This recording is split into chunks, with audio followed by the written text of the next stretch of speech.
Miss, मेरे पास मौजूद brief case में एक बम है और मैं चाहता हूं कि आप खामोशी से मेरे साथ बैठ जाएं। ये अल्फाज लिखे होते हैं उस नोट पर जो हाई जैकर ने एयर होस्टेस को दिया था। ये पैसे और पैराशूट लेने के बाद चलते हुए जहाज से छलांग लगा देता है और गायब हो गया। 45 साल तक होने वाली इन्वेस्टिगेशन के बावजूद भी दुनिया उसका कोई सुराग ना लगा सकी। ना तो पैसे मिलते हैं, ना पैराशूट और ना उस हाई जैकर का कोई नामो निशान।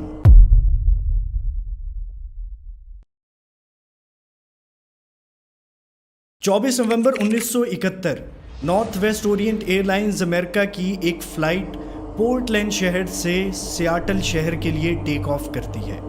ये एक छोटी सी 35-40 मिनट की फ़्लाइट है जिसमें सिर्फ 42 लोग मौजूद हैं, जिनमें से 36 पैसेंजर्स और 6 क्रू मेंबर्स हैं। लेकिन इनमें से किसी को भी इस बात का नहीं पता कि आज इस फ्लाइट में इनके दरमियान एक हाई जैकर डी.बी. कूपर के नाम से मौजूद है, जो अमेरिका की तारीख का सबसे कॉम्प्लिकेटेड चोरी करने वाला है।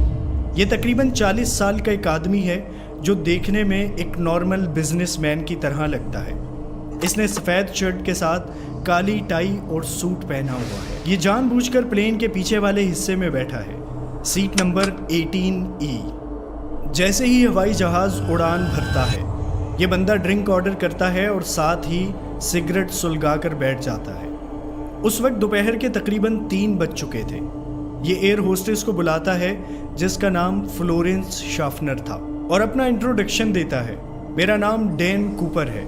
ये मुस्कुराते हुए इसकी तरफ हाथ बढ़ाता है और इसे एक नोट देता है। शाफनर जो है वो एक 23 साल की औरत थी जिसे लगा कि ये बंदा कई दूसरे लोगों की तरह उसके साथ फ्लर्ट करने की कोशिश कर रहा है, तो वो नोट को लेती है और बगैर पढ़े अपने पास रख लेती है। ये देखते हुए डैन कूपर उसको कहता है कि मिस, मुझे लगता है कि आपको ये नोट पढ़ लेना चाहिए। उस नोट में बड़ा क्लियरली लिखा हुआ था, मिस, मेरे पास मौजूद ब्रीफ केस में एक बम है और मैं चाहता हूं कि आप खामोशी से मेरे साथ बैठ जाएं। एयर होस्टेस ने जब वो नोट पढ़ा तो उसका रंग उड़ गया। वो चुपचाप उसके साथ वाली सीट पर बैठ जाती है, लेकिन उसको अभी भी यकीन नहीं आ रहा था कि वाकई ही इसके पास बम हो सकता है। कूपर अपना ब्रीफ केस खोलकर उसको एक झलक दिखलाता है। उस ब्रीफ केस में मौजूद कुछ तारों और लाल रंग की स्टिक्स को वाज़ेह तौर पर देखा जा सकता था।